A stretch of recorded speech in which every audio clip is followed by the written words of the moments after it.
श्री शिवाय नमस्तुभ्यम साथियों, एक बार पुनः स्वागत है आपका आपके अपने चैनल शिव महापुराण में।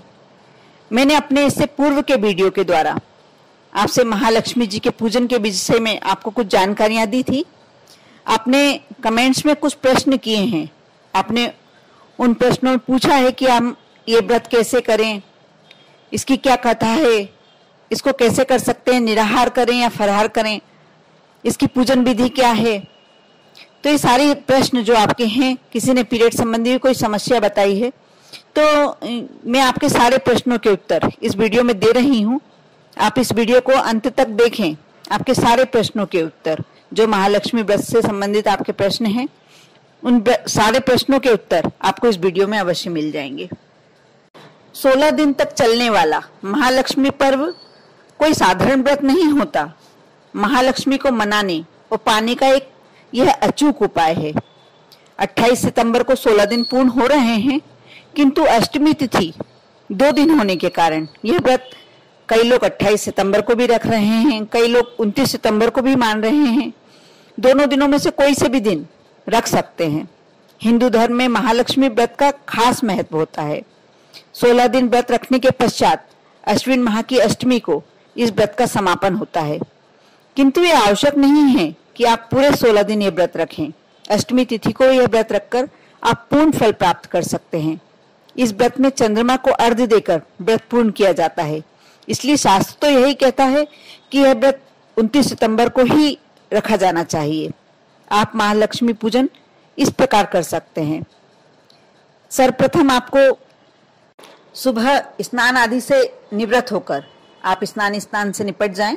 फिर आप निवृत्त होकर आप व्रत का संकल्प अवश्य लें, क्योंकि व्रत का संकल्प लेने से हमारे व्रत को पूर्णता मिलती है। यदि हम बिना संकल्प के व्रत करते हैं तो वह व्रत अपूर्ण होता है। व्रत का संकल्प करने से भगवान हमारे सामने समक्ष वह संकल्प के साथ उपस्थित होते हैं। इसलिए हम कोई भी व्रत करते हैं तो आपको व्रत का संकल्प अवश्य लेना चाहिए। आप इसके लिए हाथ में जल ले लें, थोड़े से चावल अक्षत ले लें और व्रत का संकल्प इस मंत्र के साथ लें। यह मंत्र इस प्रकार है, आप ध्यान से सुने। करिष्यः यह महालक्ष्मी व्रत में तत्परायणा तद विज्ञान में यातु समाप्तिम स्वप्न प्रसादतः। यह मंत्र में फिर से बोलने जा रही हूं। करिष्यः यह महालक्ष्मी व्रत में तत्वपरायणः तत् विज्ञान में यातु समाप्तिम स्वप्न प्रसादतः। आपको इस मंत्र के उच्चारण में यदि कोई परेशानी आ रही है तो आप इसका हिंदी में भी बोल सकते हैं इसे, कि इसका मतलब यह होता है, अर्थात हे देवी, मैं आपकी सेवा में तत्पर होकर आपके इस महाव्रत का पालन करूंगी। ये व्रत मेरा निवेदन पूर्ण हो। आप इस प्रकार संकल्प लें। उसके पश्चात महालक्ष्मी की पूजन के लिए आप पूजा स्थल, जहां आप ये पूजन विधि व्रत करना चाहते हैं, यह पूजन आप शाम को करेंगे। आप सुबह तो आपने स्नान के बाद संकल्प तो ले लिया और आप ये पूजन की तैयारी आप शाम को कर सकते हैं, क्योंकि ये पूजन शाम को ही किया जाता है। आप इसके लिए महालक्ष्मी पूजन जहां आपको करना है वह पूजा स्थल साफ कर लें। वहां हल्दी से और रोली से स्वास्तिक बनाएं, कुछ अक्षत के दाने चढ़ाएं, फिर उस पर चौकी या लकड़ी का पाटा जो भी आपके पास हो आप रख सकते हैं। उस पर आप कोरा लाल वस्त्र बिछाएं। फिर हाथी पर सवार महालक्ष्मी इस चौकी पर विराजित करें। इन दिनों में यह कुम्हार के यहाँ मिलती है या बाजार में भी बिकने के लिए आते हैं। यदि आपके यहाँ नहीं मिलती हो तो कोई बात नहीं, इस तरह का आपके पास फोटो हो तो भी चलेगा। यदि फोटो भी इस तरह का नहीं हो तो आप महालक्ष्मी जी की साधारण फोटो भी रख सकते हैं। यदि वो भी ना हो तो आप चांदी के सिक्कों से भी पूजन कर सकते हैं। कलश और चांदी के सिक्के भी आपका महालक्ष्मी का ही एक स्वरूप माना जाता है। इस तिथि पर आप माँ गज पर सवार होती हैं, इसलिए इस पूजन को गजलक्ष्मी पूजन भी कहा जाता है। पूजन में श्री यंत्र भी पूरी श्रद्धा से स्थापित करें। यदि नहीं है आपके पास तो कोई बात नहीं, आप लक्ष्मी जी से, माँ लक्ष्मी जी से विनती करें कि माँ, मैंने मन से आपके पास आपका प्रिय श्री यंत्र स्थापित कर दिया है, स्वीकार करें। माँ, यदि आप ऐसे श्री यंत्र ला सकते हैं तो इस दिन आपको अवश्य लाना चाहिए, क्योंकि श्री यंत्र स्वयं साक्षात माँ लक्ष्मी का स्वरूप होता है।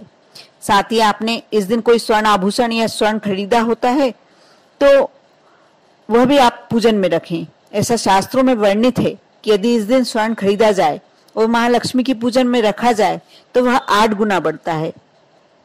यदि नहीं भी ला पाए तो कोई विशेष बात नहीं। देखो, आप पूजन यदि करते हैं तो आपको कोई जरूरी नहीं है कि आपको सभी सामग्री आवश्यक हो। जो आपके पास है वह रख दीजिए, जो नहीं है तो आप श्रद्धा से, मन से उस चीज को आपके समक्ष स्थापित कर दीजिए। आपके पास यदि चांदी के सिक्के हैं तो आप वह भी पूजन में रखें। माता के पसंद की प्रत्येक वस्तु, जैसे कमल का पुष्प, नहीं मिल पाए तो लाल गुलाब, फल, सफेद मिष्टान, घर में बनी हुई केसर मिश्रित खीर भोग के लिए, ये सभी सामग्री अवश्य आप पूजन में रखें। एक स्वच्छ तांबे का कलश जल में भरकर रखें, उसमें पान का पत्ता रखें। यदि संभव हो तो आम के पत्तों से कलश को सजाएं, नारियल रखें, श्रद्धा अनुसार दक्षिणा रखें।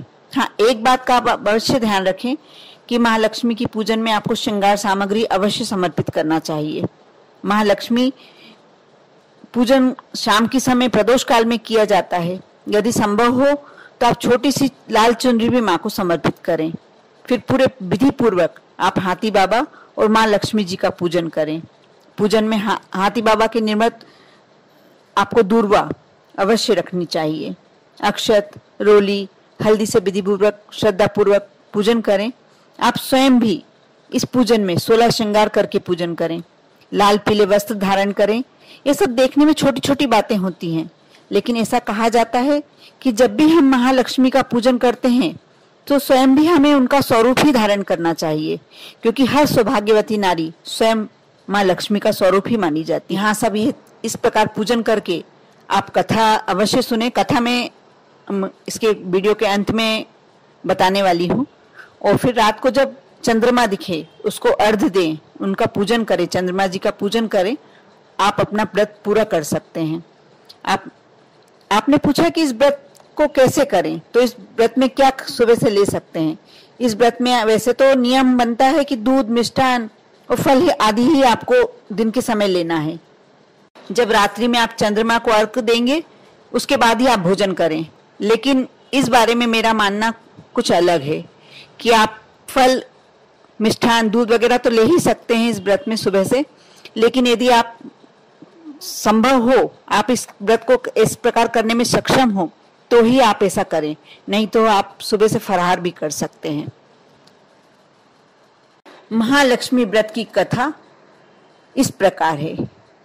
श्री गणेशाय नमः। एक समय महर्षि श्री वेद व्यास जी हस्तिनापुर पधारे। उनका आगमन सुनकर महाराज धृतराष्ट्र को आदर सहित राजमहल में ले आए। उन्हें सोने के सिंहासन पर विराजमान किया, उनका पूजन किया। श्री व्यास जी से माता कुंती एवं माता गांधारी ने हाथ जोड़कर प्रश्न किया, हे महामुने, आप त्रिकालदर्शी हैं, अतः आपसे हमारी प्रार्थना है कि आप हमको ऐसा कोई सरल व्रत एवं पूजन बताएं जिससे हमारा राज, सुख संपत्ति, पुत्र पौत्रादि एवं परिवार सुखी रहे। इतना सुनकर श्री वेद व्यास जी कहने लगे, हम एक ऐसे व्रत का पूजन और व्रत बताते हैं, वर्णन करते हैं जिससे सदा लक्ष्मी जी का निवास होकर सुख समृद्धि की वृद्धि होती है। यह श्री महालक्ष्मी जी का व्रत है जिसे प्रतिवर्ष अश्विन कृष्ण अष्टमी को विधिवत किया जाता है। हे महामुने, इस व्रत की विधि हमें विस्तार पूर्वक बताने की कृपा करें। तब व्यास जी बोले, हे देवी, यह व्रत भाद्र पक्ष शुक्ल अष्टमी से प्रारंभ किया जाता है।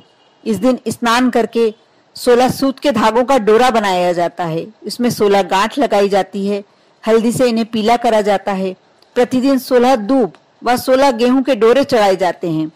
अश्विन क्वार अष्टमी जब आती है, कृष्ण अष्टमी जब आती है, उसके दिन इसे उपास रखकर मिट्टी के हाथी पर श्री महालक्ष्मी जी की प्रतिमा स्थापित करके उनका विधिवत पूजन किया जाता है।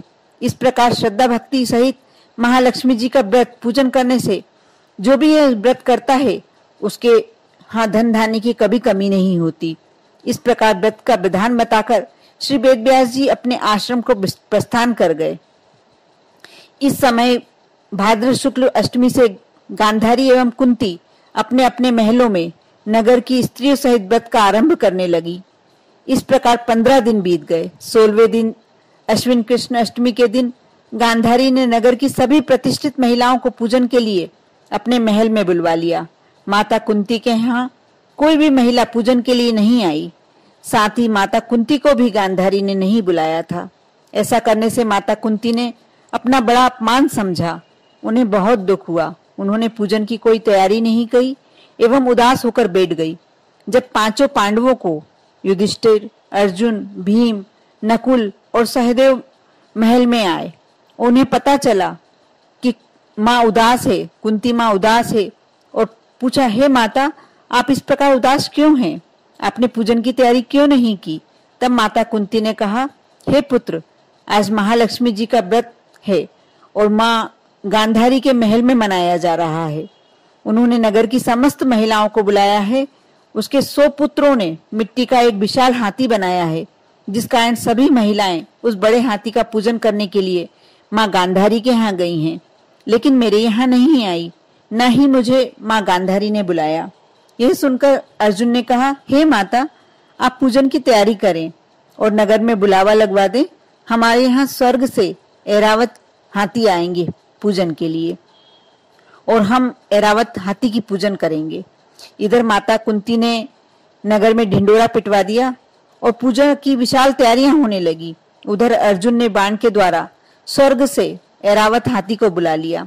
इधर सारे नगर में शोर मच गया कि कुंती के महल में स्वर्ग से इंद्र का ऐरावत हाथी पृथ्वी पर उतरकर पूजा के लिए आएगा। समाचार को सुनकर नगर के सभी नर नारी, बालक, वृद्ध सभी की भीड़ इकट्ठी होने लगी। इधर गांधारी के महल में भी हलचल मच गई। वहां एकत्र हुई सभी महिलाएं अपनी अपनी थालियां लेकर कुंती के महल की ओर जाने लगी।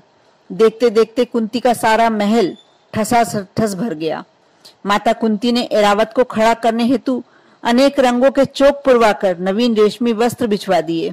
नगरवासी स्वागत की तैयारी में फूल माला, अबीर, गुलाल, केसर हाथों के लिए पंक्तिबद्ध खड़े हो गए। जब स्वर्ग से ऐरावत हाथी पृथ्वी पर उतरने लगा तो उसके आभूषणों की ध्वनि पूरे पृथ्वी पर गूंजने लगी। ऐरावत के दर्शन होते ही जय जयकार के नारे लगने लगे। सायंकाल के समय इंद्र का भेजा हुआ हाथी ऐरावत माता कुंती के भवन में चौक में उतर गया। तब सभी नर नारियों ने पुष्पमाला, अबीर, गुलाल, केसर आदि और सुगंधित पदार्थ चढ़ाकर उनका स्वागत किया। राज्य पुरोहित द्वारा ऐरावत पर महालक्ष्मी की मूर्ति स्थापित करने के बाद वेद मंत्रोच्चार द्वारा पूजन किया गया। नगरवासियों ने भी महालक्ष्मी का पूजन किया। फिर अनेक प्रकार के पकवान लेकर ऐरावत हाथी को खिलाए और यमुना का जल उसे पिलाया गया। राज्य पुरोहित द्वारा स्वस्ति वाचन करके महिलाओं द्वारा महालक्ष्मी का पूजन किया गया। 16 गांठों वाला डोरा लक्ष्मी जी को चढ़ाकर अपने अपने हाथों में बांध लिया गया। ब्राह्मणों को भोजन कराया गया। दक्षिणा के स्वरूप स्वर्ण आभूषण, वस्त्र आदि दिए गए। तत्पश्चात महिलाओं ने मिलकर मधुर संगीत, लहरियों के द्वारा भजन कीर्तन करके संपूर्ण रात्रि महालक्ष्मी व्रत का जागरण किया। दूसरे दिन प्रातः राजपुरोहित द्वारा वेद मंत्रोच्चार के द्वारा जलाशय में महालक्ष्मी जी की मूर्ति का विसर्जन किया गया। फिर ऐरावत को विदा करके इंद्रलोक वापस भेज दिया गया। तत्पश्चात गांधारी को अपनी गलती समझ में आई।